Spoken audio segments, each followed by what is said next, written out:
hemodinámico, ¿ya?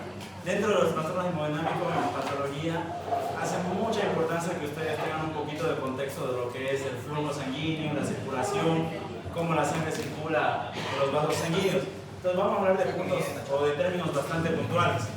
Hablamos de hiperemia o congestión cuando hay un aumento de sangre a un tejido, ¿sí? Hay dos tipos de hiperemia activa y hiperemia pasiva, ¿sí? La hiperemia activa generalmente son por procesos como, por ejemplo, el hecho de llorar, el hecho de gritar. Fíjense, por ejemplo, una persona está llorando, ¿ya? Comprime tanto la cara que se empieza a enrojecer, ¿no? ¿Han visto alguna vez hiperemia activa? Pero los procesos de hiperemia pasiva generalmente se producen por dilatación arteriolar. Las arteriolas se dilatan. No se olviden que el lecho capilar está conformado por la arteriola, por la vénula y el capilar. No se olviden que quien decide cuánto flujo de sangre ingresa al tejido intersticial es la regulación arteriolar. Aquí las arteriolas tienen un esfínter que se llama el esfínter precapilar. Cuando ese esfínter precapilar se contrae, disminuye el flujo sanguíneo al lecho capilar. Cuando ese esfínter precapilar se dilata, aumenta en gran manera el flujo al lecho capilar. Entonces, los procesos de hiperemia son por dilatación del esfínter precapilar. Si el esfínter precapilar se dilata, un gran flujo de sangre ingresa básicamente al lecho capilar, pero así, ¿ok? Puede producir las hiperemias. Ahora, las congestiones hacen referencia cuando el problema está en la disminución del drenaje venoso. Entonces, hiperemia es cuando hay mayor aumento de flujo por la arteriola hacia el capilar, y congestión es cuando la sangre le cuesta retornar porque hay un problema en la vénula. ¿Se entiende, no? Entonces, la hiperemia sería la alteración del flujo sanguíneo porque hay ya sea un aumento o una disminución de la sangre debido a la dilatación o vasoconstricción de la arteriola. Y la congestión hace referencia mucho a cuando hay un déficit, una alteración en el drenaje venoso de ese capilar. ¿Ok? Bueno, entonces la hiperemia es un aumento local del volumen de sangre en un tejido que puede ser por un proceso activo, como la hiperemia activa, o un proceso pasivo. Pero no hay mucho más de lo que es la hiperemia. Generalmente en algunos órganos, por ejemplo, en algunas enfermedades puede existir congestiones, ¿sí? Hay defectos en las vénulas o hay algunas enfermedades en las vénulas que cuando una vénula se obstruye o disminuye su flujo, la sangre del capilar o la sangre que estaba nadando por el capilar se empieza a estancar y esa sangre se estanca y congestiona el tejido, ¿sí? Se carga la imagen. Nosotros podemos ver, por ejemplo, congestiones a nivel hepático, congestiones a nivel pulmonar, y van a escuchar mucho del término congestión pulmonar. Básicamente es un estancamiento del flujo sanguíneo.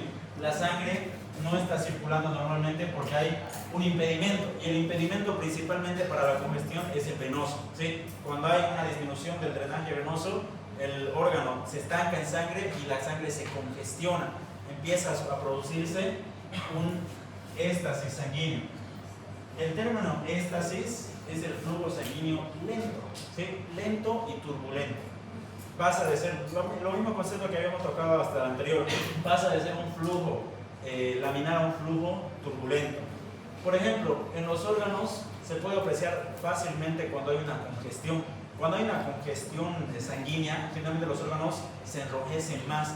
Por ejemplo, si ustedes tienen, no sé, alguna vez les dio inflamación de las amígdalas, y las amígdalas se pueden volver rojísimas, ¿no? Hay una hiperemia por un proceso activo y también suele haber una congestión por un déficit o una menor drenaje venoso del órgano. Entonces el órgano se vuelve rojo y estaría básicamente lleno de sangre porque la sangre se está estancando, está haciendo éstasis. Por ejemplo, a nivel pulmonar, ¿cómo circula la sangre a nivel pulmonar? No se olviden que del corazón sale por el tronco pulmonar, llega por las arterias, por las arterias pulmonares al pulmón, recoge sangre del pulmón o se oxigena y vuelve por las venas pulmonares hacia el corazón. Pero ¿qué pasaría si en ese capilar pulmonar a nivel venoso hay una obstrucción o hay una disminución del drenaje venoso? Entonces la sangre en el pulmón se empieza a congestionar. Ahí hablamos de los edemas. Pero cuando hay una alteración del flujo, del equilibrio entre la cantidad de sangre que ingresa al lecho capilar y la cantidad de sangre que se drena, la sangre se empieza a estancar, a acumular, y generalmente producen los típicos edemas, ¿sí? Entonces, El fenómeno más fácil de ver, no sé si es por internet que está así, pero el fenómeno más fácil de ver, por ejemplo, un fenómeno de hiperemia, es por ejemplo cuando hay una inflamación, un fenómeno inflamatorio que hemos visto, que aumenta la vasodilatación del lecho. Y no se olviden que en la inflamación el tejido se enrojece. ¿Por qué? Porque hay mayor aumento de flujo sanguíneo. Eso es básicamente el ejemplo de una hiperemia. Es una hiperemia, ¿por qué? Porque está habiendo mayor flujo de sangre. Y así como hay mayor flujo de sangre, el drenaje venoso también está disminuido y hay una congestión, ¿sí? Entonces el término hiperemia es aumento del flujo arteriolar al lecho capilar, y el término congestión es la disminución del drenaje venoso del lecho capilar, básicamente. Hay una pregunta de examen muy interesante. No sé si, bueno, el doctor les dijo que iba a hacer un multigrupo de examen. Pero hay una pregunta de examen con el doctor Sangüesa que es súper típica. A nivel, por ejemplo, pulmonar, cuando hay una congestión pulmonar, es decir, la sangre se congestiona, se hace éstasis porque hay una disminución del drenaje, no se olviden que a nivel pulmonar nosotros tenemos los alveolos, que habían sido células de tipo planas. Y por debajo de esos alveolos estaba su membrana basal, y por debajo de esa membrana basal estaban discurriendo los vasos capilares, los capilares. Entonces imagínense que aquí hay una congestión. Entonces la sangre empieza a hacer éstasis. Pero muchas veces la presión capilar de ese capilar por congestión es tan fuerte que este líquido empieza a filtrarse a los espacios alveolares. Básicamente hay un edema, ¿sí? Un edema de pulmón. Van a ver que en esa placa histológica, no me cargo nunca más, en esa placa histológica hay unas células específicas. Los macrófagos alveolares empiezan a fagocitar a este líquido congestivo, básicamente que son eritrocitos y líquido plasmático que se filtra. ¿Por qué? Porque hay una congestión. Y empiezan a fagocitar a los eritrocitos, y los eritrocitos que están cargados de hemoglobina, de hierro, se los fagocitan y lo acumulan en el citoplasma y empiezan a adquirir una coloración café, parduzca, ¿ya? Nunca más se vio, ¿ya? Pero las células a nivel pulmonar empiezan a adquirir una coloración parduzca, ¿sí? Esas son las famosas. Empiezan a adquirir una coloración parduzca porque se están comiendo a los eritrocitos creados de hemoglobina. Esas células son las células de hemosiderina o hemosiderófagos, ¿sí? Comen a los eritrocitos, comen la hemoglobina, y generalmente se llaman también las células de la insuficiencia cardíaca, es otro nombrecito. Es muy común ver esas células, por ejemplo, en un paciente que tiene insuficiencia cardíaca. Un paciente con insuficiencia cardíaca, que lo van a ver este año igual, el corazón no late con la fuerza necesaria para expulsar la sangre. Entonces la sangre se estanca y empieza a retornar al pulmón. Hay congestión pulmonar. De esa congestión pulmonar se deriva un edema pulmonar. Entonces el líquido plasmático junto con células sanguíneas se filtran al espacio alveolar, y los macrófagos alveolares empiezan a comer a los eritrocitos, empiezan a limpiar básicamente. Como están comiendo eritrocitos, se están cargando de hierro, se empiezan a teñir de color café en la placa histológica. Por eso se llaman las células de la insuficiencia cardíaca. Son muy típicas observar en un paciente con insuficiencia cardíaca a nivel pulmonar macrófagos alveolares cargados de hemosiderina. ¿Por qué? Porque el citoplasma, va a caer mañana, el citoplasma se llena de hierro y se colora de color café. Y hay otra pregunta muy típica. Cuando hay una congestión a nivel hepático, o sea, la sangre se estanca a nivel hepático, empieza igual a rellenarse los vasos sinusoidales, ¿sí? Los sinusoides hepáticos se llenan de sangre, se estancan de sangre y dan ¿conocen? No sé si conocen la nuez moscada. ¿Han escuchado de la nuez moscada? Sí. Es una pequeña nuececita que es así rugosa, café y rugosa. Básicamente el libro lo menciona, que cuando hay congestión hepática, el patrón morfológico que se observa es un hígado como en nuez moscada. Básicamente, ese es el nombre. Hígado nuez moscada se asocia a congestión hepática. Eso puede ser por ejemplo, ahí ya cargó más o menos. Ahí se ve, todo eso es parénquima pulmonar, alveolos. Pero ¿qué pueden ver de esos alveolos? Ustedes saben que los alveolos son súper delgaditos, ¿sí? Las paredes alveolares son súper delgaditos y todo lo demás es espacio blanco lleno de aire. Pero por ejemplo, cuando hay un edema pulmonar porque hay congestión pulmonar, fíjense que los espacios se empiezan a llenar de líquido, los tabiques alveolares se empiezan a engrosar y empiezan a aparecer las células de color café. Esas células de color café son macrófagos alveolares que se empiezan a comer todo lo que se escapa o se fuga al espacio alveolar. Básicamente los eritrocitos se cargan de hierro o hemosiderina y se conocen como los hemosiderófagos, o también se les llama las células de la insuficiencia cardíaca. Son macrófagos cargados de hierro porque están intentando limpiar todo el espacio alveolar que está lleno de líquido plasmático y de células sanguíneas. ¿Se entiende esa parte? ¿Sí? Entonces ese sería las células de la insuficiencia cardíaca. Y el hígado nuez moscada es básicamente el aspecto que tiene el hígado cuando hay una congestión hepática. Del centro lobulillar, no se olviden que el hígado está formado en lobulillos hepáticos, de los cuales hay un centro, y todos los sinusoides hepáticos convergen en la vena central lobulillar, ¿no? Cuando esta vena central lobulillar se congestiona, empieza a formar estas estriaciones y también se vuelven de color parduzco, ¿sí? Lo que le da el aspecto al lobulillo hepático como una nuez moscada. Por eso se conoce como hígado en nuez moscada. Bien, entonces, entender este concepto de la hiperemia y la congestión les puede ayudar muy fácilmente a entender los fenómenos del edema. Cuando hablamos de edema, ¿qué era el edema? Era cuando había un escape de líquido, ¿no? Cuando se acumulaba líquido en un espacio intersticial. En el vaso sanguíneo que circula normalmente la sangre, hay fuerzas que mantienen el equilibrio. Básicamente, si la sangre o el plasma se filtra hacia el espacio intersticial, la misma cantidad en teoría regresa al líquido intravascular. Básicamente hay un intercambio.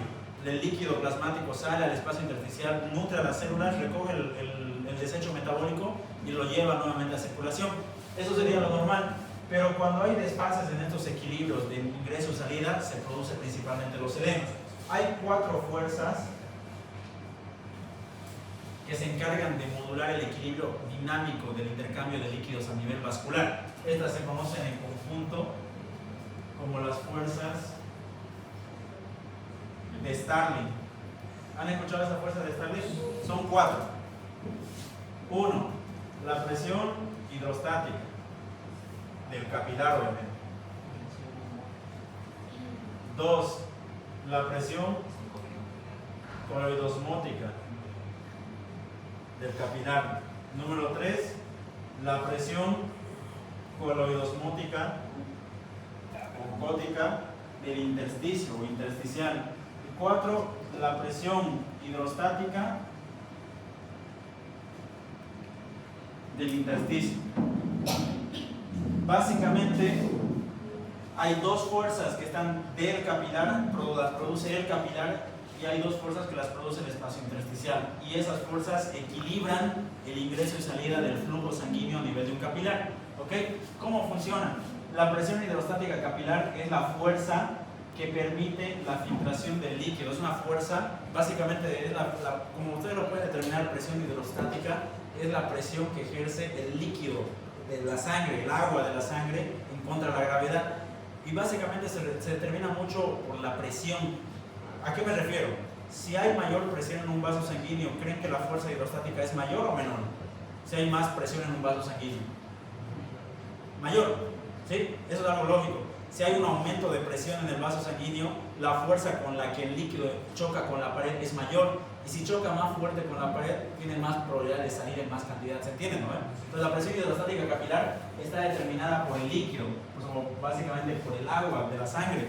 Mientras más fuerte o más presión tenga el agua de la sangre intravascular, con más facilidad va a poder salir hacia el espacio intersticial, le permite salir.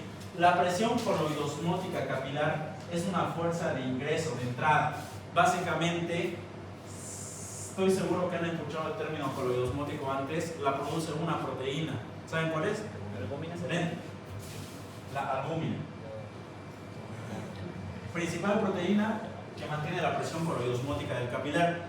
Esta albúmina se encarga, para que me entiendan en términos un poquito vulgares, se encarga de chupar el líquido del espacio intersticial, lo mete nuevamente al vaso, se sale y lo vuelve a meter, ¿sí? Básicamente, la presión coloidosmótica del intersticio son las proteínas que están en el intersticio que quieren sacar el líquido nuevamente al intersticio. Y la presión hidrostática del intersticio se dice que es negativa, ¿ya? Ahorita vamos a explicar por qué. Estas cuatro fuerzas integran en sí mismos, ¿para qué? Para evitar desfases en el intercambio de la sangre o del líquido a través del capilar. Básicamente, la cantidad de sangre que se filtra para el intercambio en el capilar se recoge, ¿se entiende, no? Se filtra y se recoge la misma cantidad. Hablamos de edema cuando el líquido se empieza a acumular en un segmento del tejido. ¿Y eso por qué creen que es? Porque hay algún fallo en alguna de las fuerzas de Starling. Por ejemplo, si hay mayor presión hidrostática capilar de la normal, le va a vencer tranquilamente a la presión coroidosmótica, a la presión oncótica, y más líquido va a salir del que entra, edema. Si hay una disminución de la presión coroidosmótica capilar, que es la que se encarga de meter el líquido al vaso sanguíneo, entonces no va a haber quien meta el líquido al vaso sanguíneo, entonces más líquido se va a quedar afuera. ¿Sí? Generalmente las dos causas de edema son por cambios en la presión hidrostática capilar y cambios en la presión coroidosmótica capilar. Esos son los dos fenómenos más importantes para producirse edema. ¿Cuáles serían los ejemplos? Si nosotros decimos que la presión coroidosmótica capilar está determinada principalmente por albúmina, ¿saben quién produce la albúmina? El hígado. Entonces, ¿qué tipo de enfermedades creen que pueden disminuir la presión coroidosmótica capilar? Buenas noches, doctor. No, pura posibilidad. Entonces, les repito, perdón, me distrae. La presión coroidosmótica capilar, que está determinada por la albúmina, y la albúmina la produce el hígado, ¿no? Entonces, si hay alguna afectación patológica del hígado, una enfermedad hepática, ya sea hepatitis, ya sea una congestión hepática, ya sea, no sé, algo que afecte directamente al hígado y su producción de albúmina, entonces si hay menos albúmina en la sangre, por ende hay menos presión coroidosmótica capilar, menor fuerza de entrada de la sangre. Entonces, como no hay quien le permita el ingreso a la sangre se queda en el espacio intersticial, se produce edema, ¿lo ven? Ahora, aumentos de la presión hidrostática capilar, por ejemplo, fenómenos como los fenómenos inflamatorios. Los fenómenos inflamatorios producen vasodilatación arteriolar, mayor flujo de sangre, mayor hiperemia al lecho capilar. Entonces, si la presión hidrostática aumenta, nuevamente la fuerza de salida es mucho mayor, también se establece un edema, ¿ok? Entonces, esos fenómenos son importantes. Literalmente va con súper retraso. Esos fenómenos son importantes para lo que es el fenómeno del edema. ¿Usted sabe, doctor, cómo lo hace? Pensé que era por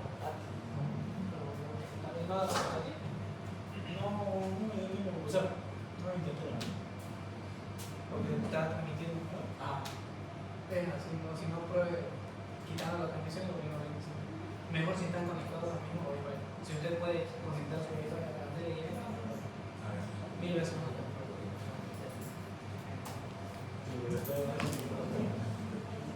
Yo pensé que era una cosa difícil. No, pero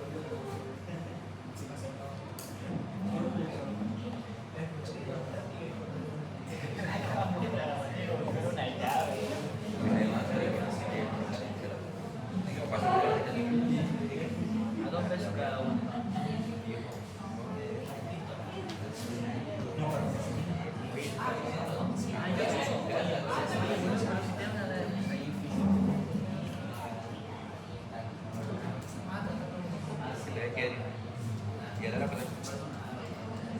Voy a cambiar mi nombre de la ahora.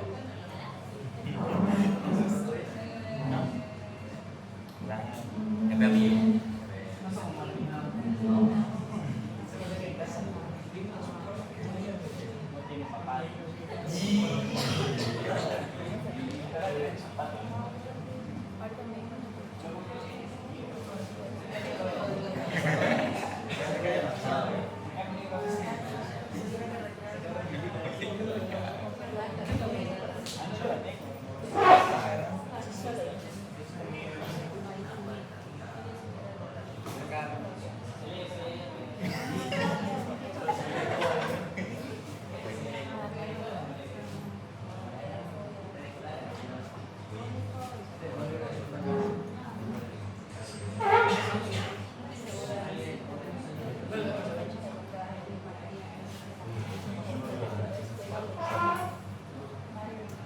Vale.